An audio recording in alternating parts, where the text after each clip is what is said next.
आज का तीसरा क्लास है। 1947 का भारत स्वतंत्रता अधिनियम, क्योंकि भारत अब आज़ाद हो चुका है, 47 में आज़ाद होने वाला है। और उसका अधिनियम क्या है? 4 जुलाई 1947 को भारत स्वतंत्रता अधिनियम प्रस्तावित किया गया, जो 18 जुलाई 1947 को स्वीकृति दे दी गई। और उसके बाद इसमें 20 धाराएं थी और 2 अधिराज्यों का स्थापना था, ये भी शायद बता दिया था। 2 राज्य कौन कौन से बनेंगे? भारत और पाकिस्तान। इस अधिनियम के समय भारत डोमिनियन सिंध, बलूचिस्तान और सिंध दोनों पाकिस्तान में है। पंजाब, पश्चिमी पंजाब, पूर्वी बंगाल, पश्चिमी उत्तर सीमा प्रांत असम, सिलहट जिले को छोड़कर भारत का शेष राज्य क्षेत्र मिल गया। मतलब ये जितने थे इनको भारत में शामिल नहीं किया गया, पाकिस्तान में चले गए। और ये फिर है, सिलहट जिले ने भारतीय स्वतंत्रता नियम 1947 के प्रवृत्त होने से पूर्व जनमत संग्रह से पाकिस्तान के पक्ष में मत दिया था, तो ये पाकिस्तान में चला गया सिलहट। बाद में सारी चीज़ें बिगड़ जाती हैं और जम्मू कश्मीर पे फिर पाकिस्तान थोड़ा सा लगभग 40% वो कब्जा कर लेता है, वो कभी बाद में बात बताएंगे। लेकिन अभी आगे टॉपिक भारतीय संविधान सभा। अब भारत आज़ाद हो चुका, जब आज़ाद हो जाएगा 47 के बाद, 47 का भारत स्वतंत्रता अधिनियम, उसके बाद क्या होगा? भारतीय संविधान सभा बनेगी। तब तक, जब तक संविधान नहीं बनता तब तक आपको बताए थे 1935 का जो अधिनियम था उसी के तहत, भारत शासन अधिनियम, उसी के तहत भारत चलेगा। अब आइए देखते हैं आगे। कैबिनेट मिशन की स्थितियों के आधार पर भारतीय संविधान का निर्माण करने वाली संविधान सभा का गठन जुलाई 1946 को किया गया। मतलब संविधान सभा, संविधान बनाने वाली जो टीम थी उसका गठन 46 में कर दिया गया। कैबिनेट मिशन के सदस्य थे Stafford Cripps, Lord Pethick Lawrence और AB अलेक्जेंडर। ये कैबिनेट मिशन के सदस्य थे। भारत के लिए संविधान सभा की रचना हेतु संविधान सभा का विचार सर्वप्रथम स्वराज पार्टी ने 1924 में प्रस्तुत किया था। जो पार्टी स्वराज पार्टी 1924 में पहली बार कहा था कि भारतीय संविधान सभा का विचार आया पहली बार। अब संविधान सभा में क्या होगा? संविधान सभा के सदस्यों की कुल संख्या कितनी थी? 389 निश्चित की गई, जिसमें 1942 ब्रिटिश प्रांतों से। अब ब्रिटिश प्रांत क्या थे? जो भारतीय के गुलाम थे वो ब्रिटिश प्रांत थे, तो भारत कई कई टुकड़ों में बटा था, तो ब्रिटिश प्रांत थे। 4 चीफ कमिश्नर क्षेत्र प्रतिनिधि और 46 देसी रियासत। तो बीच बीच में जहाँ पे देसी रियासतें थी वो भी 93 रहेंगे, और जो ब्रिटेन ने जो कब्जा किया था भारत को वो भी प्रांत रहेंगे। मिशन योजना के अनुसार 1946 में भारत संविधान सभा का चुनाव हुआ, और जिसमें 389 सदस्यों के प्रांतों के लिए निर्धारित किए गए, जिसमें से 269 मतलब 96 सदस्यों के लिए चुनाव हुए, जिसमें से विभिन्न प्रांतों से विधानसभाओं के द्वारा चुना गया। जब चुनाव हुआ उसमें कांग्रेस पार्टी से 208 लोग, मुस्लिम लीग से 73 एवं 75 अन्य दलों के स्वतंत्र उम्मीदवार निर्वाचित हुए। मतलब इतने लोगों ने चुनाव जीता। अब क्या हुआ आगे?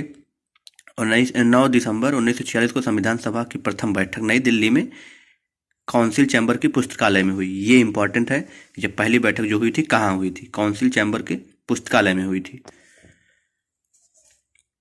सभा के सबसे बुजुर्ग सदस्य थे सच्चिदानंद सिन्हा। याद रहना चाहिए, सच्चिदानंद सिन्हा जो थे सभा के सदस्य सबसे बुजुर्ग सदस्य थे। अस्थायी सदस्य चुना गया मुस्लिम, इनको अस्थायी सदस्य चुना गया सच्चिदानंद को, ये भी याद रहना चाहिए। मुस्लिम लीग के इस बैठक का बहिष्कार किया और पाकिस्तान के लिए अलग संविधान की मांग प्रारंभ कर दी। मतलब 2 राज्यों का अधिकार बनना था 47 के अनुसार, जो 47 का भारतीय स्वतंत्रता अधिनियम था। लेकिन ये नहीं बताया गया कि संविधान किसके लिए बनेगा, अलग अलग बनेगा। तो लेकिन उसके बाद क्या हुआ कि मुस्लिम लीग ने इस बैठक में बहिष्कार कर दिया, कहा कि पाकिस्तान के लिए अलग संविधान, भारत के लिए अलग संविधान। उन्होंने पाकिस्तान की मांग करी संविधान की। हैदराबाद एक ऐसी देसी रियासत थी जिसमें प्रतिनिधि संविधान सभा सम्मिलित नहीं हुए। हैदराबाद बाद में शामिल होता है, जूनागढ़। आगे देखते हैं। प्रांतों या देसी रियासतों की जनसंख्या के अनुपात में संविधान सभा का प्रतिनिधित्व किया गया। साधारणतः 10 लाख की आबादी पर एक स्थान आवंटित किया। 10 लाख लोगों पर एक स्थान, मतलब एक जगह माना गया। एक चीजें 10 लाख लोगों पे मानी गई। आगे देखते हैं।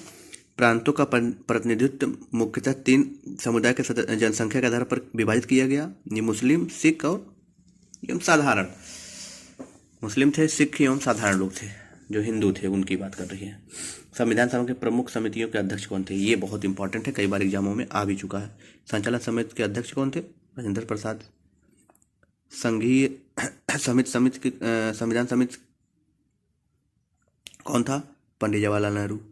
प्रारूप समिति, जिस कैसे संविधान कैसे बनाया जाएगा, भीमराव अम्बेडकर, ये बहुत इंपॉर्टेंट है। संविधान की प्रारूप समिति का अध्यक्ष कौन था, डॉक्टर भीमराव अम्बेडकर थे, बहुत ही इंपॉर्टेंट।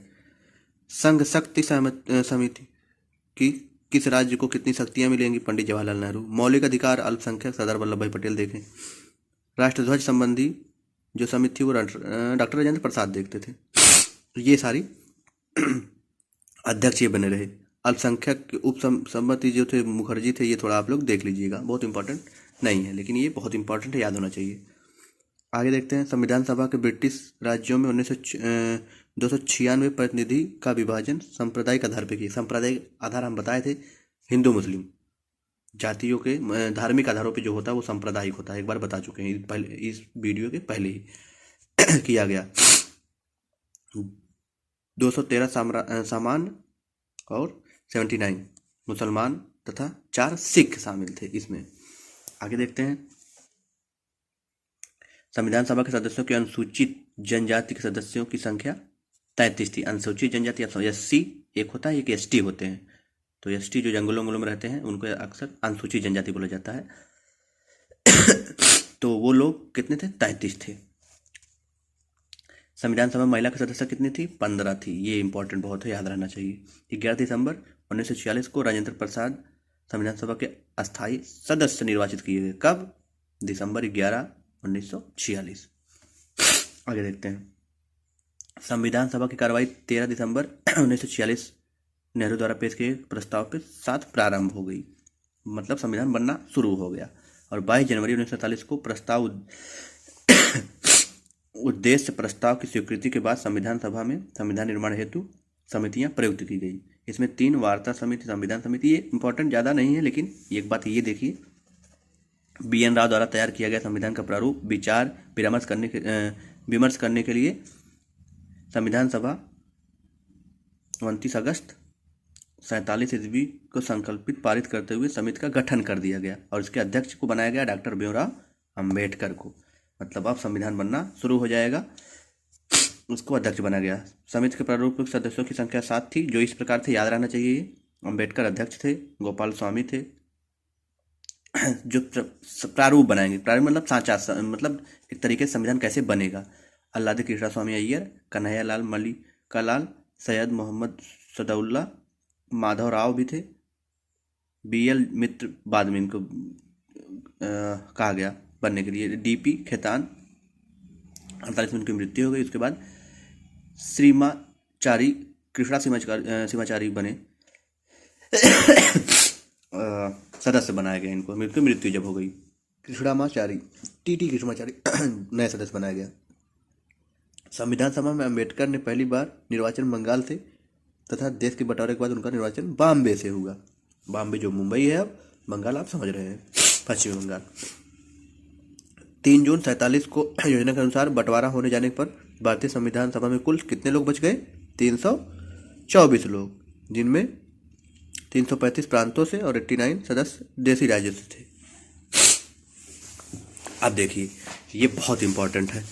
कैबिनेट मिशन 1945 द्वारा प्रस्तावित गठन अंतरिम मंत्रिमंडल क्या है। मंत्रिमंडल आप समझ रहे हैं, मंत्रियों का मंडल जो होता है भारत को चलाने के लिए। तो जवाहरलाल नेहरू प्रधानमंत्री तो थे ही, लेकिन उन्होंने विदेश मंत्रालय अपने पास रखा था, विदेश मंत्री वो भी थे।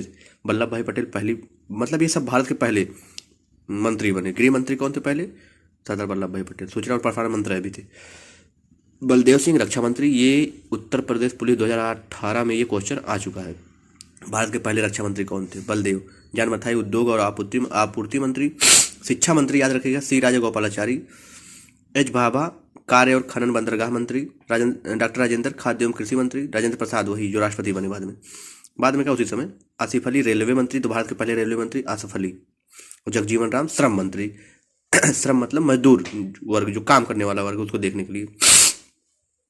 आगे देखते हैं, मंत्रिमंडल में शामिल मुस्लिम लीग के सदस्य 26 अक्टूबर 1946। वित्त मंत्री लियाकत अली खां। वाणिज्य मंत्री अब्दुल वाणिज्य मंत्री आई चुंदगी रीगर।